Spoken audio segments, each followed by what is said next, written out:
ఇప్పుడు వెంకటేశ్వర స్వామి పాదాల చెంత చీరను పెట్టి ఒక కాబోయే పెళ్లి కూతురు గారికి పురోహితులు ఇచ్చారు కదా! మనం చూసాం కదా! ఆ విషయం మీకు చెప్పబోతున్నా ఇప్పుడు. ఆ పెళ్లి కుమార్తె వాళ్ళది కావచ్చు, పెళ్లి కుమారుడిది కావచ్చు, అనంతపురం జిల్లానండోయ్. అనంతపురం జిల్లా అంటే మీ అందరికీ ఇప్పటికే గుర్తుకొచ్చుంటది ధర్మావరం.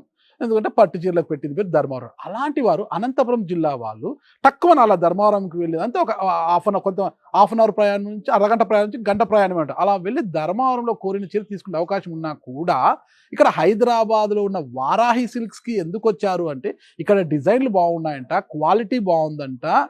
చాలా అత్యాధునికంగా సరికొత్త డిజైన్‌లతో ఉందంట ఇక్కడ. అందుకే ఇక్కడికొచ్చామంటున్నారు వాళ్ళు. చూడండి అనంతపురం జిల్లాలో ధర్మవరం పక్కనే ఉన్నా కూడా హైదరాబాద్‌లో వారాహికి వాళ్ళు వచ్చారు అంటే గిన వారాహి అంటే తెలుగు రాష్ట్రాల్లో ఉన్న మగువల మనసులను ఎలా దోచుకుంది. ఎందుకంటే వాళ్ళకి నచ్చే డిజైన్‌లు, మెచ్చే రంగులతో, అందుబాటైన ధరలతో పెట్టింది కాబట్టి ప్రతి ఒక్కరు కూడా పొలోమంటూ వారాహికి క్యూ కట్టే పరిస్థితి ఉంది.